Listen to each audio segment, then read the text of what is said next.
नमो नमः। अहमस्मि डॉक्टर शुभेन्दु पाठक, अंशकालिक सहायक प्राचार्य दर्शन, पूर्णिमाराम प्रताप संस्कृत महाविद्यालय बेगनी दरभंगा। प्रियांशु छात्र,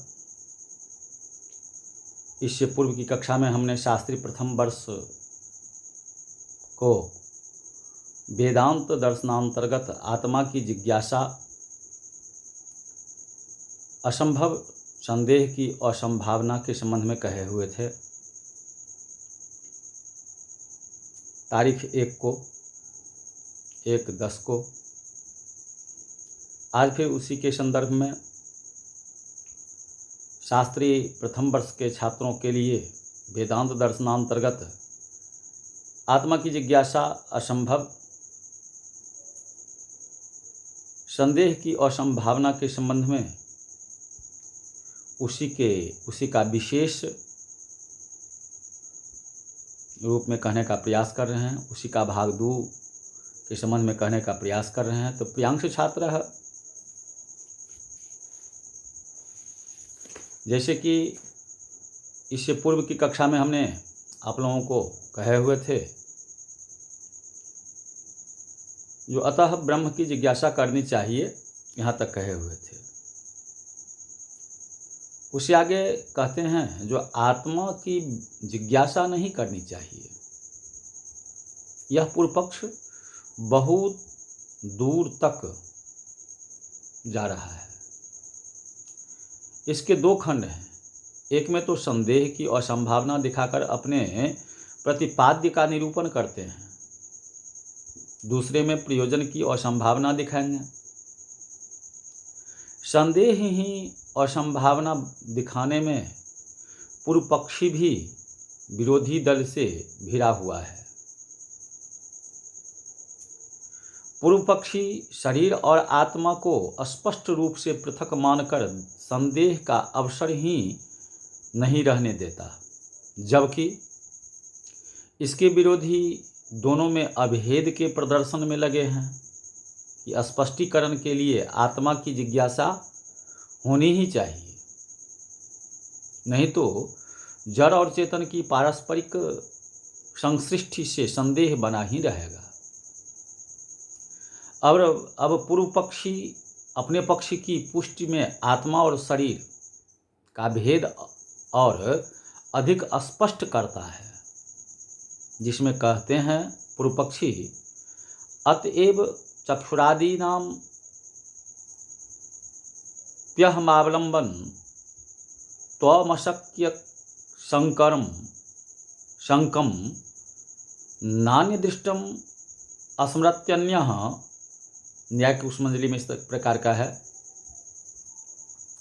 इति न्यायेन चक्षुरादौ नष्टेपि रूपादि प्रतिसंधानानुपपत्तेः नाप्यन्तः कर्णस्याः मावलंबनत्व मास्थेयम्। अयमेव भेदो भेद हेतुर्वा यदि रुद्ध धर्माध्यासः कारण भेदश्चेत् न्यायेन कर्तिकरण भूतयोः रात्मान्तः करणयोश तक्षवासिवत्स संभेदात् संभवात। इसलिए अर्थात शरीर से शरीर जैसे आत्मा भिन्न है, उसी तरह इंद्रियों से आत्मा के भिन्न होने के कारण चक्षु आदि इंद्रियों में अहम की प्रतीति होती है। ऐसी शंका भी नहीं की जा सकती। यह नियम है कि एक आदमी के देखे पदार्थ का स्मरण दूसरा आदमी नहीं कर सकता। इसलिए चक्षु आदि इंद्रियों के नष्ट हो जाने पर भी रूपादि विषयों का अनुचिंतन नष्ट द्रव्य को प्राप्त करने के लिए व्यापार प्रतिसंधान करना संभव नहीं है। इसके अतिरिक्त अंतःकरण मन को भी अहम का आधार नहीं मानना चाहिए। जो विरुद्ध धर्मों का अध्यास आरोपण है वही भेद है, और जो कारणों का भेद है वही भेद हेतु होता है।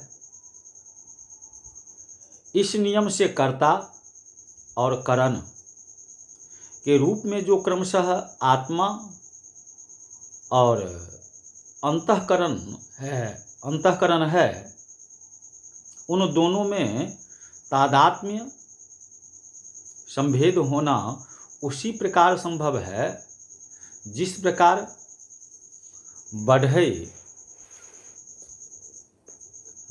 बढ़े तक्ष और उसके वसूले वासी में है। जिस प्रकार बढ़े और वसूले में तादात्म्य नहीं हो सकता, क्योंकि बढ़े करता है और वसूला करण।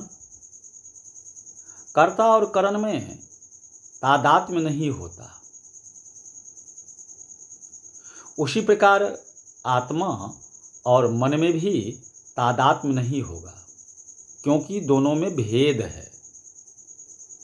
दोनों में एक पर कर्ती धर्म का आरोपण है, आत्मा करता है, दूसरे पर मन पर करण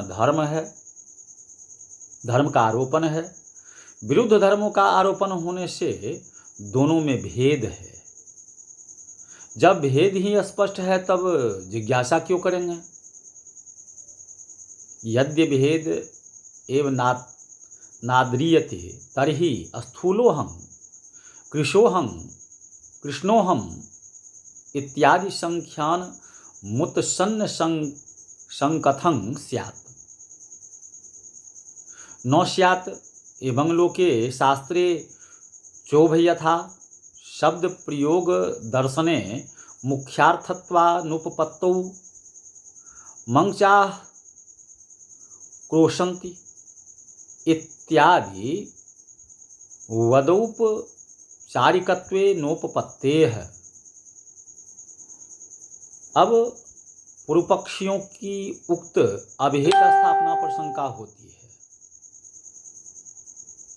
यदि आप अभेद मानते ही नहीं हैं तो मैं मोटा हूँ, मैं पतला हूँ, मैं काला हूँ, मैं गोरा हूँ इत्यादि का जो सम्यक ज्ञान, उसकी जड़ तो मिट जाएगी।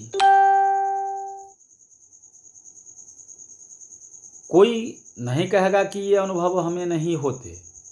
सबों को मानना पड़ेगा कि मोटा पतला काला गोरा का अनुभव सबों को होता है।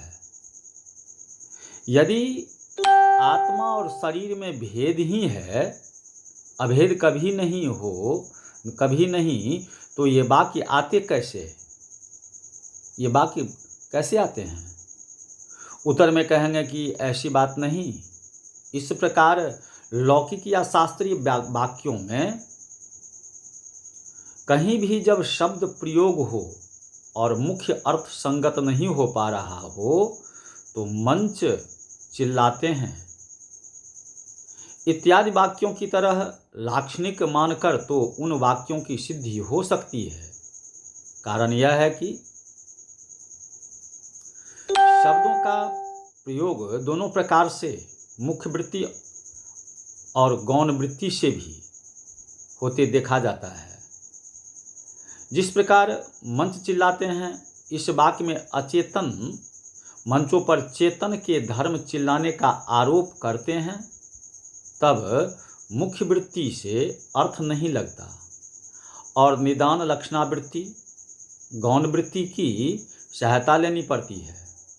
उसी प्रकार मैं आत्मा पर शरीर के धर्म मोटा पतला आदि का आरोप गौण वृत्ति से होता है। ऐसे व्यवहार वाक्य प्रयोग असंभव नहीं है, उपपत्ति है, उपपत्ति से युक्त है। तो प्रियांशु छात्र, आज की कक्षा में बस इतना ही। पुनः इस आगे की कक्षा में हम कहने का प्रयास करेंगे इसी के संदर्भ में। इति